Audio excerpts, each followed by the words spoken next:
छत्रपती श्री शिवाजी महाराज यांनी त्यांच्या आज्ञेप्रमाणे बाळाजी आवजी चिटणीस यांना पत्रलेखनाचे सर्व प्रकार लिहायला सांगितले आणि ते जवळजवळ 80 प्रकारचे मायने होते, ज्यात खुर्द कथे, कोलनामे, अजरक्तखाने, मजहरनामे, तहनामा, दुमालपत्र, नेमोत्तर पत्र, थजीत पत्र, सडीपत्र, समलातीपत्र, सामीलनामा इत्यादी मायनेचा समावेश होतो। यात महाराजांनी चिटणीसाला 5 सिक्के रोखे उमटवण्याचा अधिकार दिला होता। चिटणीसी जाबित्यात 32 कलमे व परकीयांचे पत्रलेखन, ज्यात मुघलशाही आहे, आदिलशाही आहे, कुतुबशाही आहे, निजामशाही आहे, इंग्रज, फ्रेंच, डच, पोर्तुगीज इत्यादींची लेखन प्रशस्ती आपण या भागात पाहणार आहोत। मी राजा महाराज व आपले चॅनल राजा महाराज आपण आवडीनं पाहता, त्याला सबस्क्राईब करता, आपले फार फार धन्यवाद। आपला मी फार आभारी आहे। शिवकालीन पत्राची लांबी 10 अंगुळे आणि वरच्या ओळीपासून शेवटच्या ओळीपर्यंत 7.5 अंगुळे। 1 अंगुळ म्हणजे सुमारे 4 पंचमांश इंच किंवा साधारण 2 सेंटीमीटर। आता आपण पत्राची जर उभी घडी घातली तर त्या घडीच्या रेषेवर म्हणजे पत्राच्या रुंदीच्या मधोमध शिक्का किंवा मोर्तब असेल किंवा दप्तरी बार असेल तर त्या पाठवणाऱ्याकडे पत्राची नोंद गेली असा त्याचा अर्थ होतो। आजच्या भाषेत, आधुनिक भाषेत त्याला आपण एक्नॉलेजमेंट सुद्धा म्हणतो। आता पत्राचे सामान्यतः 3 भाग पडतात। पहिल्या भागात राज्य कारभाराची सरकारी पत्रे, दुसऱ्या भागात व्यावहारिक सरकारी पत्रे व तिसऱ्या भागात खाजगी पत्रे। आणि हे तिन्ही प्रकारची पत्रे लिहिताना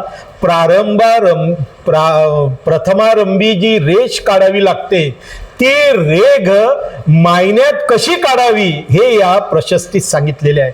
राजकीय विषयक पत्रात तहनामे, करार, कायदे कानून, खंडणी पत्रे, अधिकाऱ्यांना हुकूम, बातमीपत्रे, रोजनामे इत्यादींचा समावेश होतो। आणि खाजगी पत्रात नक्कल शब्दाऐवजी तालिका शब्द रूढ होतो।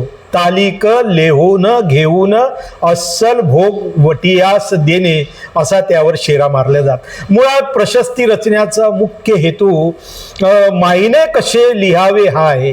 तेव्हा निरनिराळ्या मायन्यांच्या रेघा कशा काढाव्या याचेच वर्णन प्रशस्तीत येते।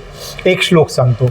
मित्रांना त्रितया रेषा द्वे भृतश्व रिपोरपी षडगुरोह स्वामीन पंच एक पुत्र कन्ययो। म्हणजे गुरुना, देवतांना किंवा राजाला, मित्राला, शत्रूला यांना 2 रेषा तर पुत्र, कन्या इत्यादींना 1 रेषा द्यावीत। यामुळे कोणत्या दर्जाच्या मनुष्याला मायन्यात किती रेघा काढून मान द्यावा याचा तपशील प्रशस्तीत येतो। आता कागद जर उजव्या बाजूने 2 घडी घातल्यास 4 रकाने पडतात। 4ही रकान्यास सरळ रेघ ओढली तर तिला सबंध रेघ म्हणायचे। पहिल्या रकान्याची जर कोरी ठेवली व 3 रकाने सरळ रेघ ओढली तर तिला दफे रेघ म्हणायचे। 2 रकान्याची ठेवल्यास तिला दफाते रेघ म्हणायचे। 3 रकान्याची तिला करते रेघ म्हणायचे। तर 4 खाण्याची जर ठेवली, अक्षराची ठेवली, तिला मजहर रेघ म्हणायचे।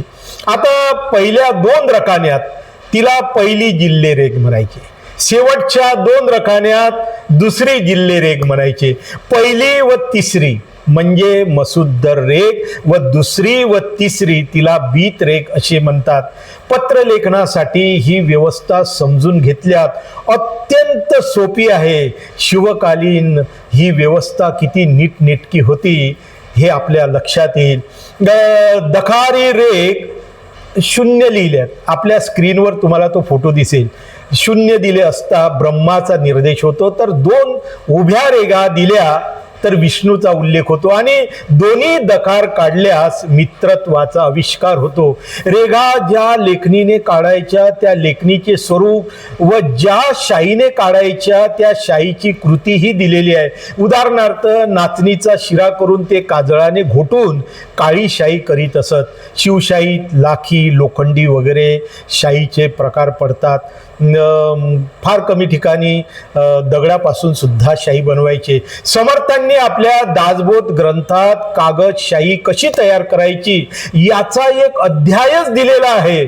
मध्ययुगात युरोपात शाईमध्ये वापरले जाणारे जे घटक होते, आयर्न गॉल किंवा कटल फिश जातीच्या माशामधून स्त्रवणाऱ्या काळ्या किंवा तपकिरी द्रव्याचा उपयोग करत इंग्रज व फ्रान्सिसी अँटॉज ही शाई वापरायचे. ही शाई नैसर्गिक खनिज लोह मॅग्नीज पासून बनवलेली असायची. ही दुर्मिळ शाई होती. मुघल पंजाच्या डोलाचं पत्र, त्यावर चंदनाचे द्रावण त्याचा उपयोग करायचे म्हणजे निर्भय. तर मुघल फरमानावर तुगरा जो असायचा तो तांबड्या व सोनेरी शाईने काढलेला असायचा. फरमानावर सुद्धा सोनेरी शाईचे नक्षीकाम असायचे, फुलांचे नक्षीकाम असायचे.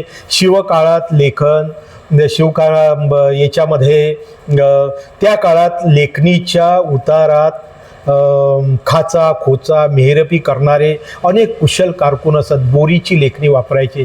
अनेक पातशाहीमध्ये पक्षाच्या पंखाचा सुद्धा उपयोग करायचे. श्रीमंताच्या मुलाला लिहिण्याकरता लेखणीवर सोन्याचा वर्क चढवीत तर गरिबांच्या मुलाची होस सोनेरी बेगड लावून भागवत असे.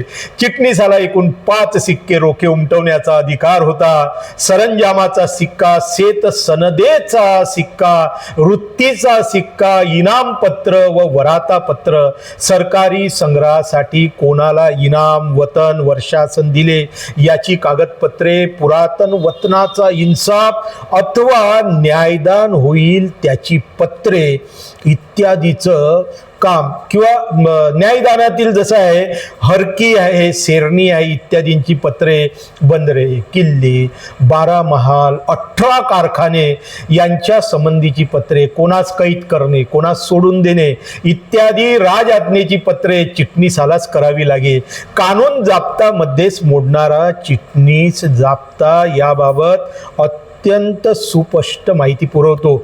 चिटणीसांनी कोणकोणती कामे करावीत याबाबत चिटणीसी जाप्त्यात एकूण 32 कलमे आहेत, ज्यात राजपत्रे लिहावी, राजकारण पत्राची उत्तरे लिहावी, सनदी राजपत्रे व महाली हुकमी याचा जाप्ता, हात रोका व नाजूक पत्रे इत्यादींचा समावेश होतो. बाकी कामे सबनीसी व कारखानदार यांच्याकडून करून घ्यावी. इथे एक गोष्ट सर्वांनी लक्षात घ्या. अष्टप्रधान मंडळापासून ते शेवटी हशमनवीस फडणीस ते सामान्य शिपयापर्यंत सर्वांना जाप्ते आहेत. म्हणजे सर्वांना कामाची सूची दिलेली आहे. शिवकालीन कारभार कसा चालत असेल याचे हे उत्तम उदाहरण आहे. आता कागद कोणता वापरायचे ते पाहू. शिवकाळात कागद लहान व खरबरीत असायचा, ज्याला जुन्नरी कागद म्हणायचे. मोगल दौलताबादी कागद, काश्मीरी कागद, अहमदाबादी कागद किंवा चीनमधून आलेला रेशमी कागद वापरायचे. विशेष म्हणजे मुघलशाहीत कागद लांब लचक व मोठा असायचा. ते पत्र फरमान लिहिण्यासाठी कापडाचा किंवा चामड्याचा देखील उपयोग करायचे. 2 फूट 4 फूट असे लांब लचक त्यांची फरमाने असायचे. इंग्रज फ्रान्सिसी हे हेडमेड पेपर किंवा कातड्यापासून बनवलेला वेल्लम वापरायचे किंवा कापूस व तागाच्या पासून बनवलेला कागद वापरायचे. कागदावर राजसत्तेचे बोधचिन्ह छापणारे इंग्रज हे त्यावेळेस आघाडीवर होते. आदिलशाही कुतुबशाही फरमानाचे कागद फिक्कट निळसर रंगाचे असायचे, काही हलके पांढरे व रंग उडालेले अशा अवस्थेत असायचे. तर डच यांचा कागद पांढरा शुभ्र असायचा, तो कापूस व ताग पासून तयार केलेला असायचा. कागद क्रांतीमध्ये डच पहिल्या क्रमांकावर येते. शिवकाळात पत्राची सुरुवात कशी व्हायची ते पाहू. आजूबाजूला यावनांची राजवट असल्याने बहुतेक पत्र त्या काळी फारसीमध्ये गेले. इज्जत व रफत दस्तगार व सुजात शांतिगाह, इम्ताद, इकबाल व इजलाम व हमरा व इम्तिगा व सय्यद आजम शाह सुलताने अजयी श्री शिवाजी राजा स सलामते अंजाम व मुराद उलह अजरक्त खाने राजश्री शिवाजी राजे दाम दौलत व बजाहुमीत व कारकुनान हाल व इस्तकबाल विदान सिवुरसर सभा अरबय नालम. बाळाजी आवजीने लेखन प्रशस्ती लिहिल्यानंतर मायने सिद्ध केली तेव्हा पत्र अशी जायला लागली.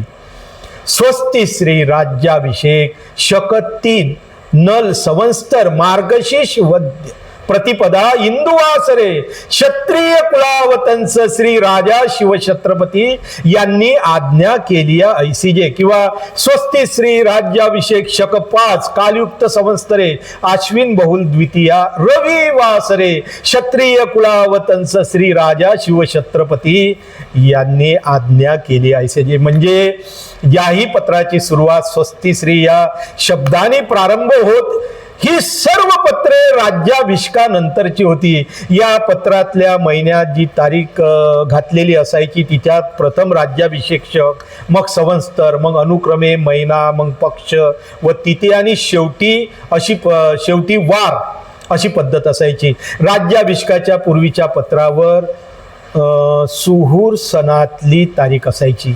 शिवकाळात संस्कृत, देवनागरी, जुनी मोडी, उर्दू, पारसी, जुनी कानडी इत्यादी भाषेत पत्र जात येत. पेशव्यांच्या काळात पत्रांच्या शेवटी तारीख व त्यापुढे महिन्याचे नाव लिहायचे. माहे असा शब्द प्रयोग ते करत नव्हते. बार किंवा सिक्का कागदाच्या मधोमध द्यायचे. तर छत्रपती श्री शिवाजी महाराजांची समाप्ती मुद्रा मर्यादे विराजते अशी होती. तर मोर्तबाच्या शिक्क्यात मोर्तब सूद, लेखन सीमा, लेखनावधी असेही शिक्के असायचे. निजामशाही फरमानाची सुरुवात अज दिवान रक्तखाना खास या ओळीने सुरुवात व्हायची. ते पत्रावर फारसी, उर्दू, देवनागरी लिपीचा वापर करायचे. आदिलशाही फरमानाची सुरुवात फरमान ही हुमायूं शर की सुदूर याफ्त या ओळीने व्हायची. पण या दुसऱ्या इब्राहिम आदिलशाहने बदल केला. त्याच्या राजवटीत पत्राची सुरुवात हु अल खलील अल मुल्की लिल्लाह अशी व्हायची. दुसरा आदिलशाह व त्याचा मुलगा सिकंदर आदिलशाह आपल्या फरमानाची सुरुवात बिस्मिल्लाह रहमान रहीम असे करायचे.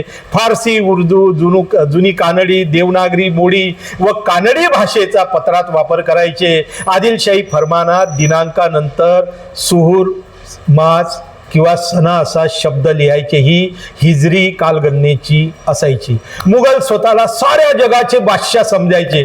बाकीचे सर्व प्रतिस्पर्धी त्याच्यासाठी जागीरदार होते. विशेष म्हणजे इंग्रजांना, फ्रान्सिसांना ते जागीरदार म्हणायचे. पत्राची सुरुवात अल्लाच्या स्तवनापासून व्हायची व पुढे जागीरदारापर्यंत व्हायची. फतवे कसे निघायचे. शहाजहान व औरंगजेब फरमानाच्या शेवटी तारीख लिहायचे. तिच्यातील वर्ष हिजरी किंवा जुलूस कालगणनेतील असायचे. सुहूर कालगणनेचे नसायचे. त्यासाठी करण कौस्तुभ हा आपला व्हिडिओ जरूर पाहावा. त्याची लिंक आपण डिस्क्रिप्शन बॉक्समध्ये दिलेली आहे. माहितीसाठी तरी सर्वांनी पाहावा. खाजगी व सरकारी पत्रापेक्षा दानपत्र हे मोठे असतात. उदाहरणार्थ छत्रपती संभाजी महाराजांनी दिलेले दानपत्र त्याची लांबी 300 सेंटीमीटर म्हणजे 3 मीटर व रुंदी 23.5 सेंटीमीटर, 50 सेंटीमीटर लांबीचा एक कागद असे 6 कागद आहेत व 5 ठिकाणी ते कागद जोडलेले आहे. असा हा छत्रपती शिवाजी महाराज यांनी बाळाजीरावजी चिटणीस यांच्याकडून लिहून घेतलेला ग्रंथ म्हणजे लेखन प्रशस्ती. यातील माहिती विस्तीर्ण आहे, अफाट आहे. मी ही माहिती आपल्याला संक्षिप्त रूपात सांगण्याचा प्रयत्न केला. अधिक माहितीसाठी वासी बेंद्रे यांचा साधन चिकित्सा हा ग्रंथ वाचा. मित्रांनो, मी इथेच आपली आज्ञा घेतो. आपले राजा महाराज चॅनल सबस्क्राईब करा. पुन्हा एखाद्या व्हिडिओच्या माध्यमातून आपण पुन्हा इतिहासात शिरूया. तोपर्यंत जय शिवराय.